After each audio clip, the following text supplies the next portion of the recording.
Et tout le débat, bravo pour nous tous, serait de dire notre Europe est trop ouverte à tous les vents. Elle ne l'est pas. Tout le monde le sait, elle ne l'est pas.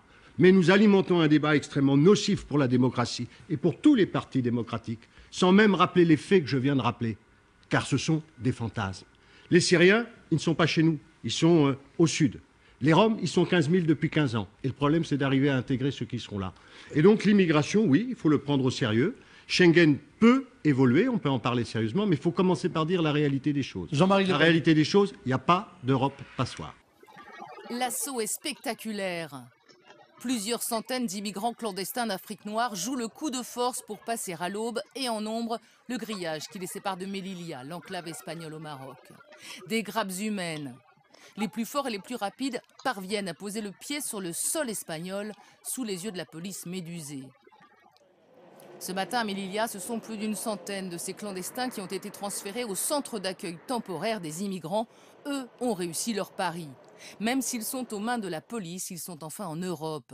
Ceuta et Melilla, deux villes espagnoles en territoire marocain, c'est la porte d'entrée dans l'Union européenne. Autant dire pour eux le début de l'Eldorado. Ils passent la frontière sans papier d'identité, impossible de prouver leur nationalité. Ils sont donc difficilement expulsables. 48% d'augmentation de l'immigration clandestine. C'est une information qui a été révélée par Frontex, mais pas par RTL. Voilà la question que vous devriez vous poser. Vous n'écoutez pas RTL pour savoir ce que nous diffusons sur notre antenne. Car c'est paru dans la presse grecque, portugaise, italienne, espagnole, mais pas un mot dans la presse française. Et si ça se trouve sur RTL? Une insécurité dont les chiffres sont manipulés, notamment de manière industrielle par la préfecture de Paris. Et alors, face à l'ensemble de ces mensonges, la presse a quand même un rôle à jouer. Elle doit être un contre-pouvoir, un vecteur de vérité, plutôt que d'être contre le pouvoir tout contre. Je ne sais pas si M. Payon prend quelquefois le train ou le métro, il s'apercevrait tout de même que l'immigration, ce n'est pas un fantasme.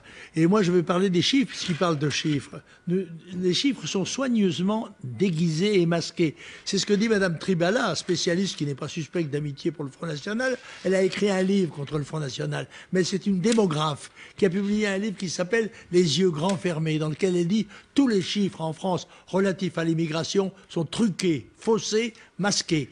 Que dit l'INSEE? L'INSEE dit qu'il est entré en 40 ans 12 millions d'étrangers en France. Et M. Azouz Begag, ancien ministre, dit qu'à son avis, il y a entre 15 et 20 millions de musulmans en France. Je leur laisse la responsabilité de leurs chiffres. Réfléchir sur l'idée aujourd'hui que ce ne sont pas, comme on nous dit depuis 30 ans, ces 5 millions d'étrangers musulmans qui en France font peur. Ce sont plus leurs enfants qui sont des Français, qui sont nés dans ce pays et qui ne sont pas 5 millions, mais qui sont peut-être 15 ou 20 millions.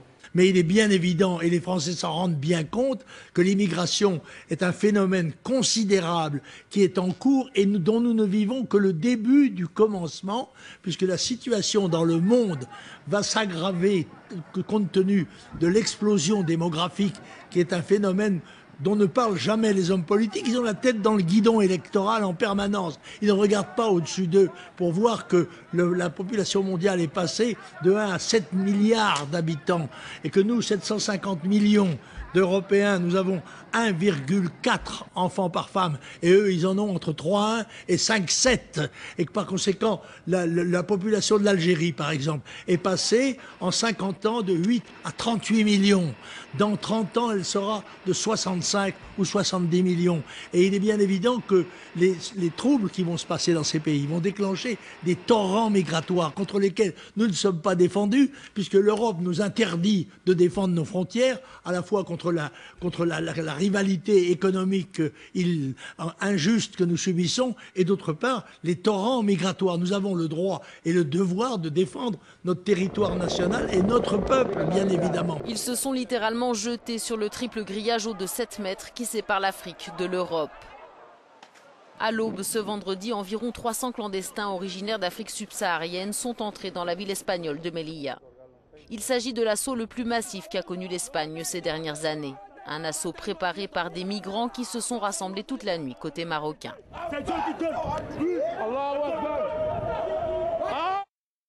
La barrière de Melilla a été érigée en 1998 dans le but d'arrêter l'immigration illégale et la contrebande. Pourtant, sur la frontière grillagée qui sépare le Maroc de l'enclave espagnole, la pression migratoire ne cesse de s'accentuer. Une fois sur le sol espagnol, les migrants rejoignent le CETI, le centre d'accueil du gouvernement. Plus de 200 personnes y sont donc arrivées ce vendredi et elles vont devoir survivre dans ce centre débordé qui héberge à présent 1300 personnes pour seulement 480 places.